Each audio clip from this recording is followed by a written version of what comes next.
So we started on the pilot house a very long time ago when the boat first came to us. So now that everything, all the furniture has been put in and carpentry-wise the pilot house is finished, we're able to get in there and do all the finishing touches. With the windows installed, we could get all the windows painted. We painted the frame that holds the wheel. So we went in and did all the finishing touches, and now it's about done.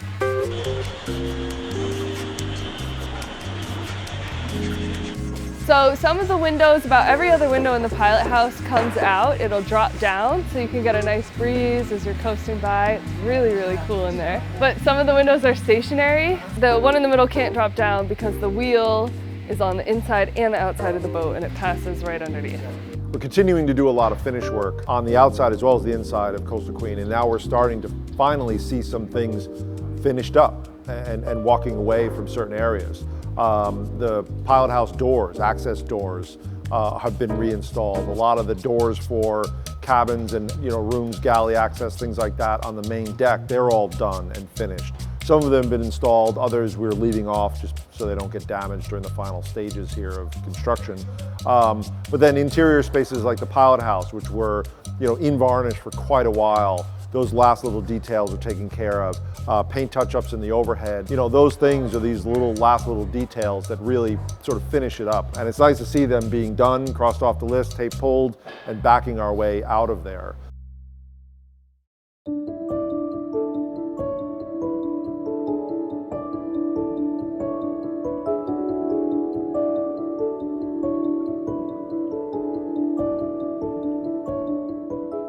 It's really fascinating that we have this the steering gear that Coastal Queen has. It's cable and pulley driven. There's a massive quadrant that is in full view of the passengers, and of course we have redundancies. We have autopilot and electronics and stuff like that. But the cable comes down from the helm, just under the deck, goes over your head, heads all the way aft to the quadrant, and then moves this giant, I bet it's 400 pounds or so, rudder below the water.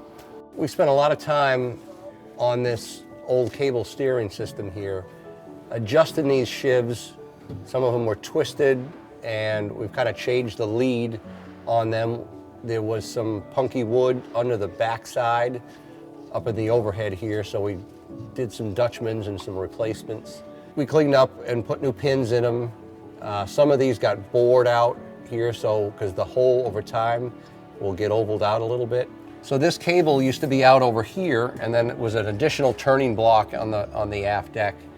So we brought it in a lot tighter here and added some additional shivs. This helps keep this cable right where it needs to be, so this can't fall out of that shiv. Back here, this is some of the stuff we've changed up, where we really relocated these shivs. We added some additional blocking here, so this is really strong now. And it changed the lead a little bit, how this comes off and goes to the quadrant. Originally, there was another shiv on that other side that helped redirect it for a good lead onto here, but we're very happy with this now. Down at the bottom of this shaft here, there's a socket, and this meets the bottom shaft that comes up, and it's got these set screws that go in here on the sides that pin that. We let in a piece of G10 into the deck to be able to get this plane and this plane at a 90-degree angle from all directions. So the last part of the steering here is the cables come down and they transition into chain down below here and turn and come up, and they go around a sprocket that's on the end of this shaft. And then of course the ship's wheel comes on here, and that's where you're turning, and it transfers back down to that chain into the cables that run all the way back down the side decks to the quadrant.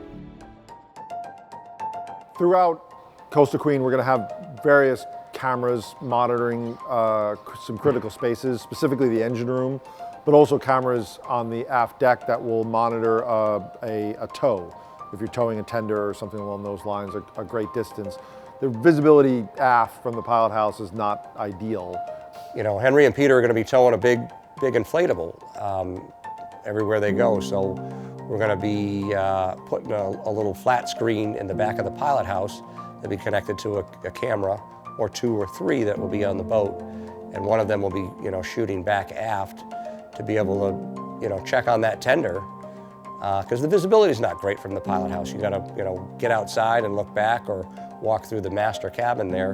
It's going to be really cool to be able to run the boat, look over your shoulder, look at this screen, and pretend that that bulkhead doesn't even exist. You're looking through, you know, through a camera, looking back aft if you're docking, backing in somewhere, or, you know, or again, you're looking at your tow, that you're making sure that your towboat is in good shape.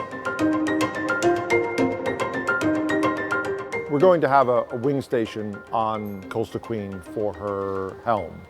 Ultimately, it's a little bit of a luxury, but Coastal Queen is a big unwieldy boat to maneuver, certainly in close quarters, around some docks and you know, getting, you know, into various slips and different marinas and things like that.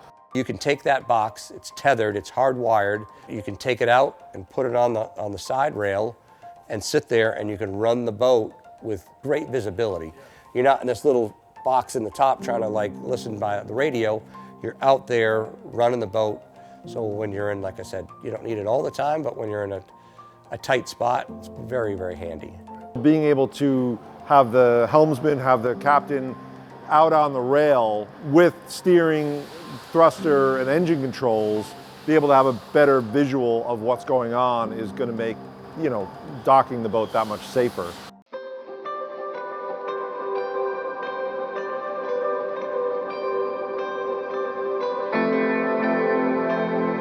With the paintwork behind us, it was finally time for us to install the brass rails on our oak rub rails that go around the boat. These are really heavy pieces. They come in 12-foot lengths. They're not an insignificant thing to have to handle and carry around. The sheer amount of rub rail and the amount of holes that needed to be drilled into it, they were sent out to a machine shop that was able to punch them with a high pressure punch that made that happen very precisely. And then when they came back here, we set up a jig to be able to countersink all those spots to a specific depth so that the round head slotted wood screws would protrude just the right amount on every single one. They're 12 feet long. They're about, I would say, about 20 pounds each, and just awkward and very flexible when they're that long, so it's hard to get them to lay nice and flat. We got the rub rail on. We drilled the holes with an electric drill. Using the bit brace, which it's a traditional tool, it's the easiest way to do it. Power tools tend to slip and make marks and mess up the screw head. So the bit brace, you really have a lot of control, a lot of torque. You can move it at your own pace and not strip anything out.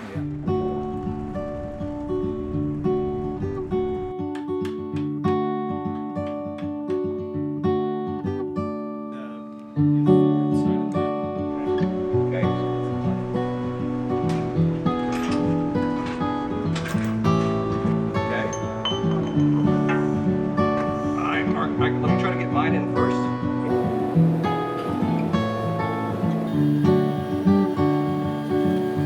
So I am mocking up a skeg for the rudder that will allow the rudder to turn and absorb the forces as the rudder turns.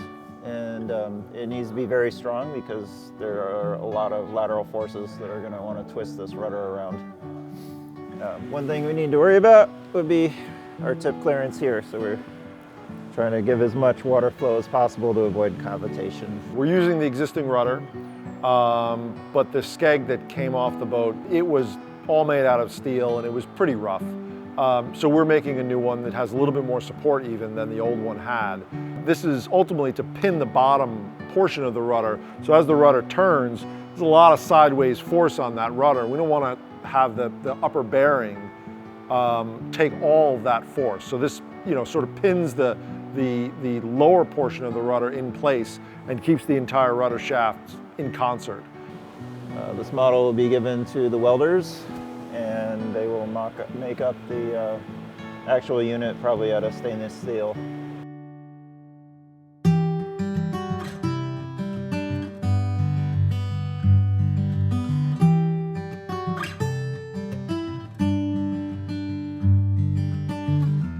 Being that Coastal Queen is a bit of an older boat, we did have a little bit of damage to the inside of the cabin trunk here, just dents and dings, little graving pieces, that kind of thing.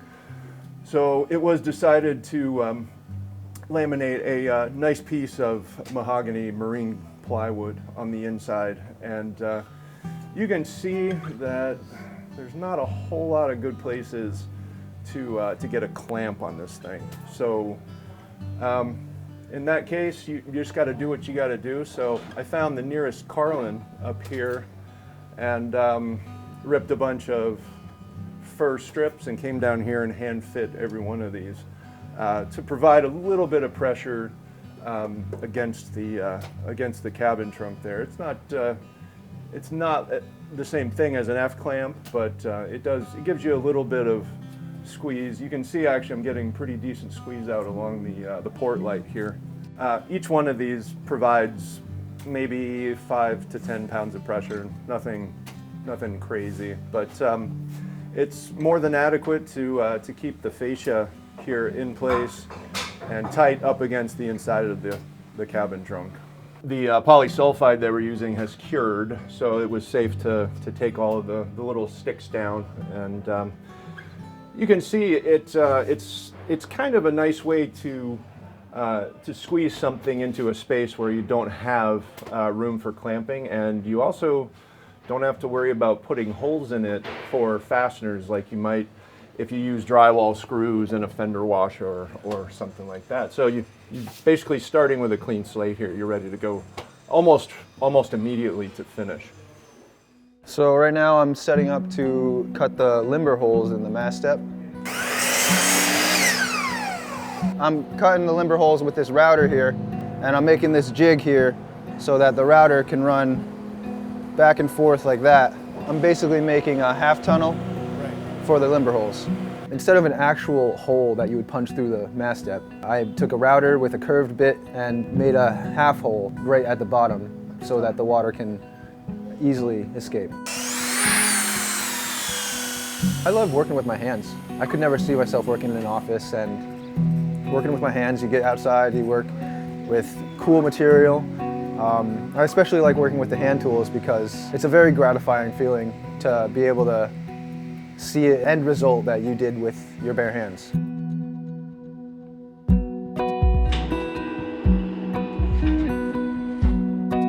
So we'll have a bell on this boat, and I think I'm going to try to sneak to one above and use a line, kind of like a little toot. So I have a horn, a whistle, and a bell.